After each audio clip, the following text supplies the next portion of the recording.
Let's all stand for the Pledge of Allegiance. I pledge allegiance to the flag of the United States of America and to the republic for which it stands, one nation, under God, indivisible, with liberty and justice for all.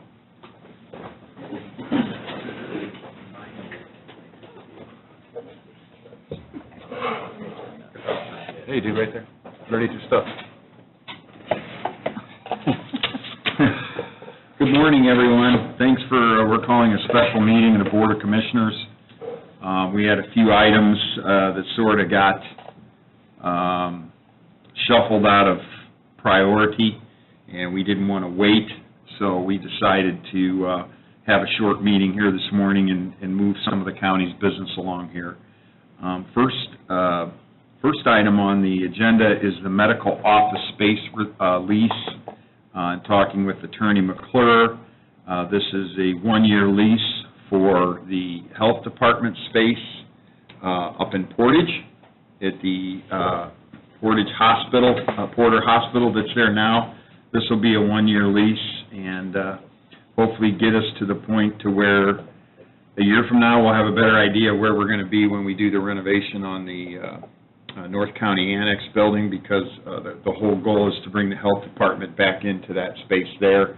Obviously, their space will be increased along with the assessor and some other offices up there in the planning. So this is a one-year lease, and this will keep the health department where they're at right now. Any questions from the board? Nope. Motion to approve. Second. We have a motion and a second for the medical office space lease for the Porter County Health Department. All those in favor signify by saying aye. Aye. Opposed, same sign. Motion carries. Next on the list is a contract for Troyer Group. Troyer Group is a design firm, engineering firm, I think out of South Bend, Mishawaka area, I believe. This contract, I think some people aren't. The state is working through a roundabout plan out on Highway 2 and Heveland Road, where the new elementary school is for the City of Valparaiso school systems. In that planning area, some of the community leaders got together about a year ago and petitioned the state to do some work out there at that interchange because of the upcoming traffic that will be coming from the new school, the elementary school. It's there now. And one of the things that the state is working towards, and it looks evident, it will be a roundabout at this location. Porter County Board of Commissioners and the county are responsible and own all of the ground on all three sides of the roundabout.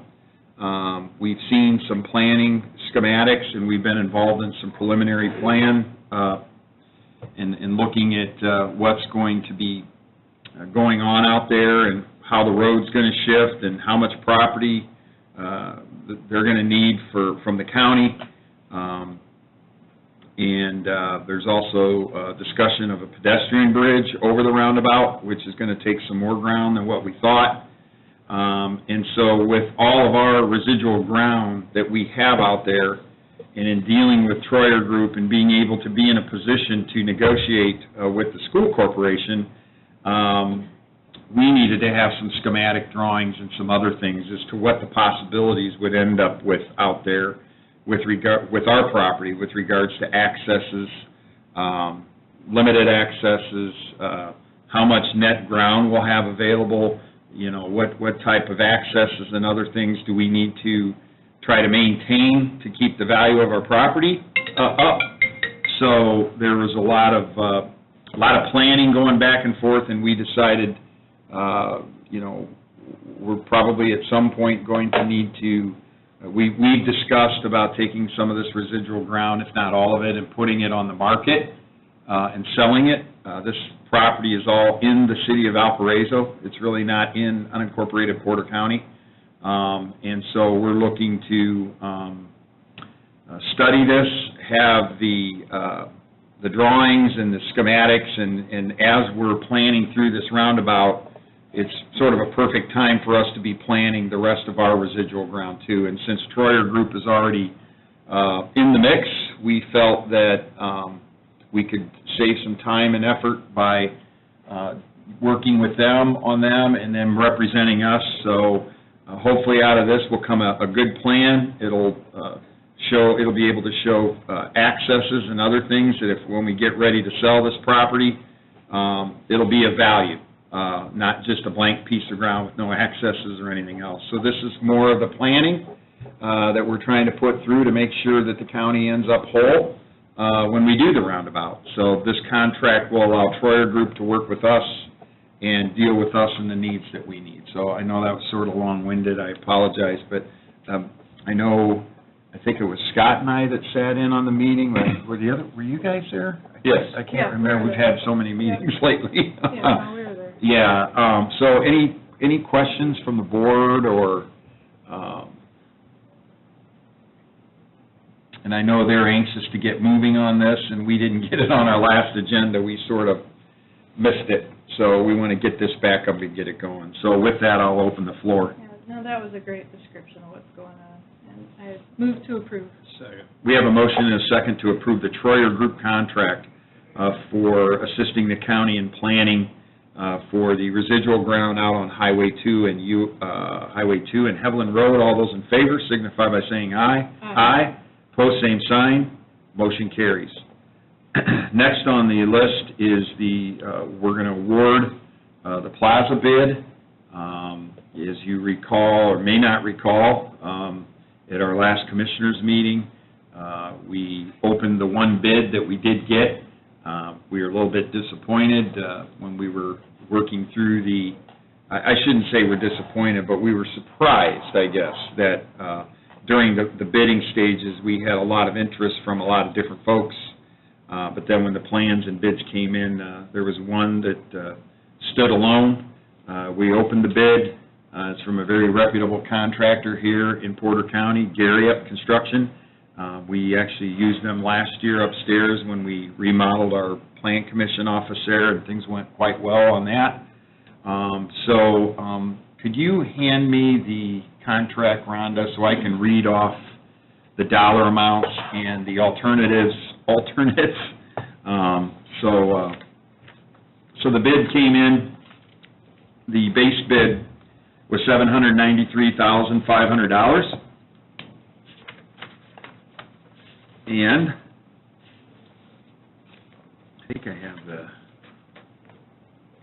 alternates. I had them here somewhere.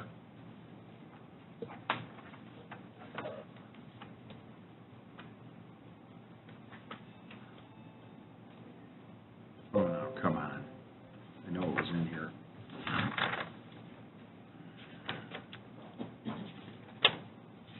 Yeah, there they are. Is that it? Yeah, there they are. So we have four alternate bids. And let me see here. The first alternate is for $27,000. And I do have the breakdown here. The first alternate is for $27,000. That would be an ad. And that was for the irrigation system that would be put out in the front. That, if you recall, is we're putting a tank and bearing, and we're going to reclaim our own stormwater here at the building, and then we're going to be using that stormwater to irrigate our plants and materials. I think this part of the quote we're going to entertain looking into. Maybe this is something that the stormwater department may want to pick up. This would fall under their MS4 compliance educational piece. So we're going to have some discussions about that for funding of that item, but it's an alternate at $27,000. We think we need that. The second alternate is $100,000, and that is for the snow melt Wiersbo system under the sidewalk for the main entrance to the hotel, to the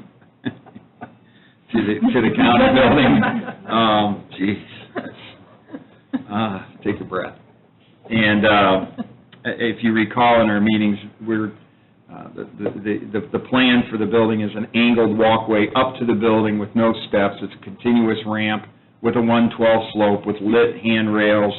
And we are going to, we thought it would be a great idea to put underground heat under the sidewalk to where we could constantly keep that sidewalk melted, and we don't have to apply a lot of salt to it, and it always keeps the building open.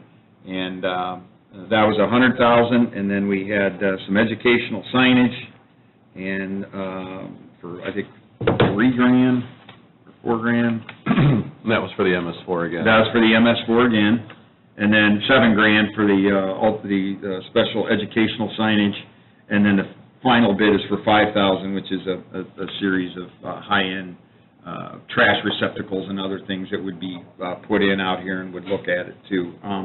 The other unique thing about this that we've not talked about a lot, but in the planning of this plaza, will be ground lighting the whole front of the building, and the lights for very small upcharge, I mean, just a few $100s, we're able to upgrade these light fixtures in the ground that can pretty much generate any type of color that we would wish to. We can actually dial it in to orange, black, whatever.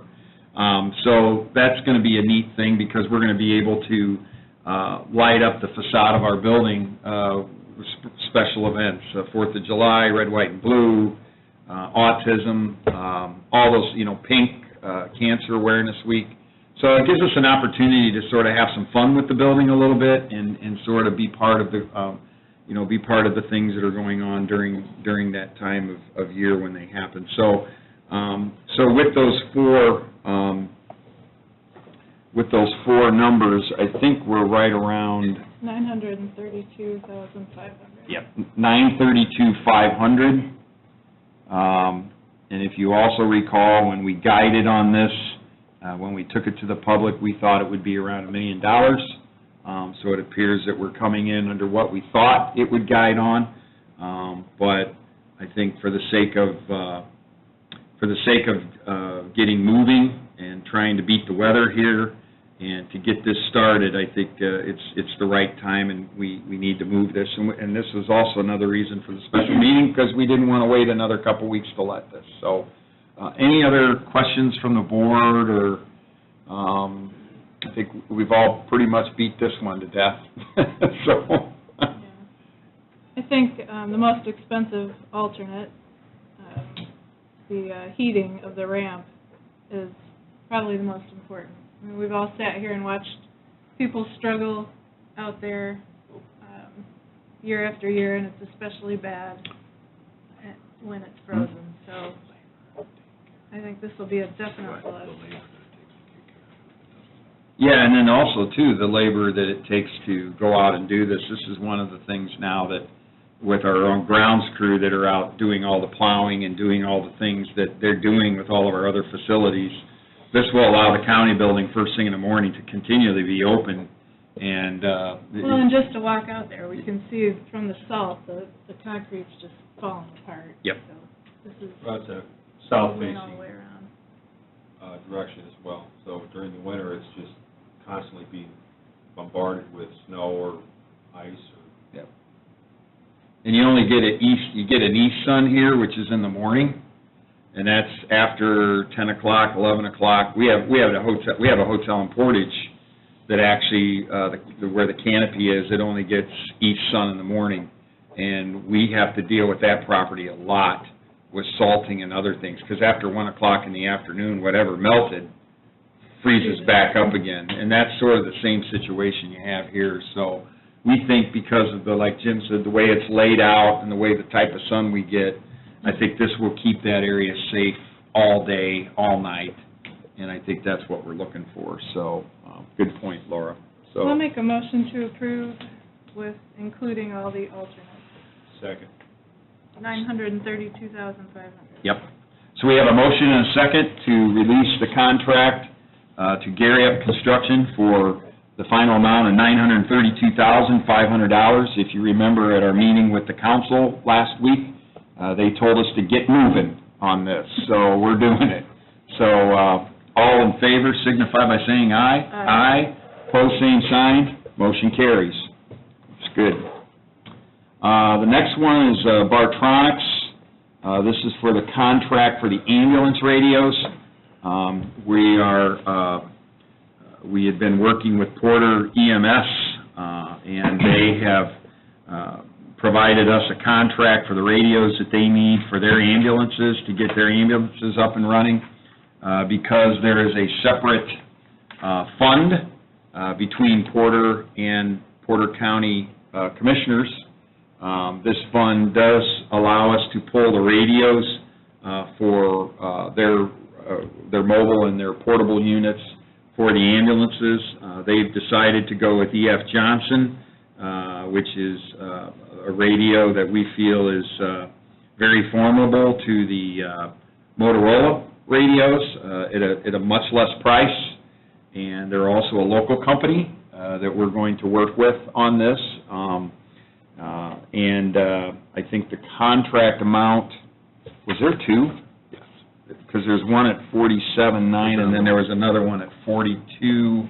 It's just under 100. Yeah, so let's see here, let's add those up so we get the right amount on the record here. And just so the record's clear, the fund that would be utilized to pay for these radios is actually funded through the EMS contract we have with Porter Hospital, in which Porter Hospital deposits funds every year into this fund. So ultimately, this is Porter Hospital funds being utilized to purchase radios for Porter Hospital. And this board is working with the other smaller units of government and our own departments in trying to come up with the funding resolution for the rest of the radios that we hope to have done here before the next council meeting, and we'll be trying to get those numbers put together here quickly, and we'll try to get those over to the council as soon as we get those numbers put together. So of these two for Porter Hospital EMS, the dollar amount between the two is one's for portables and one's for mobile. If anybody's interested in knowing, the mobile units are the ones that actually go in the truck, and then the portable radios are the ones that stay with the person. So in these certain situations, you'll need radios in the truck and portables there. So the total price between the two is $99,992.60, and this would get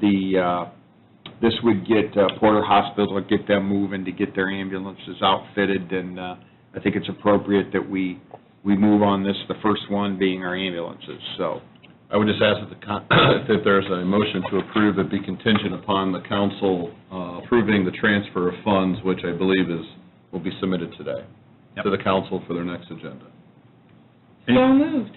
Second. we have a motion and a second to purchase the Porter Hospital EMS radios from Bartronics, and these would be E.F. Johnson VM900 mobile units and E.F. Johnson VP 900 portable units for the amount of $99,992.60. All those in favor signify by saying aye. With Aye. the contingency. With the contingency that the transfer would be approved by the council. Aye. All those in favor signify by saying aye. Aye. Pose same sign. Motion carries. Mr. Chairman, real quickly. Sure. Last week I had a meeting with the Sheriff's Department going over their projected radio needs, and during that conversation it was brought to my attention that they're aware that the E.F. Johnsons are approximately $900 per radio cheaper. And I would ask the Board of Commissioners to recommend to the County Council that if there continues to be a preference by those departments requesting these radios to go to the Motorola system, that the request is bid out, that the radios are bid out. That is a huge, in my opinion, for the number of radios that our sheriff's department needs, and the amount of savings per radio, if we were to go to a Johnson radio, is huge. I mean, it just can't be, it simply can't be ignored. And I've studied this. I know that you two, along with myself, have sat down and and had a presentation by Bartronics showing us their radio, and I can't see any discernible difference in the two, to where I was willing to eat $900 per radio. Yeah.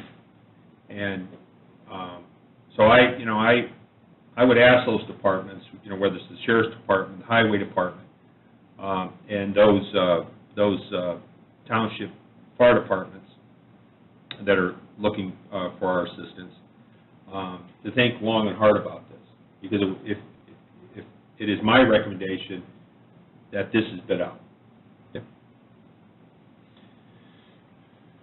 Yeah, I think we've all been through the presentations, and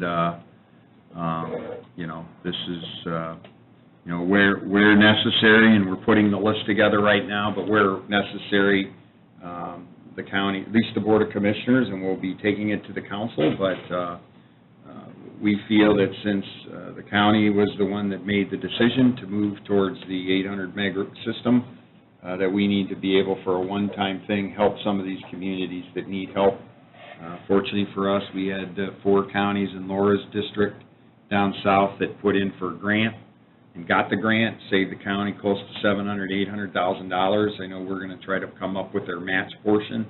We sort of have a hodgepodge of where people are in the process of upgrading, but we think that this system is well on its way. The other thing I'd like to point out, too, is that we're also, the infrastructure project, we don't talk about a lot, but we approved last year, before the end of the year.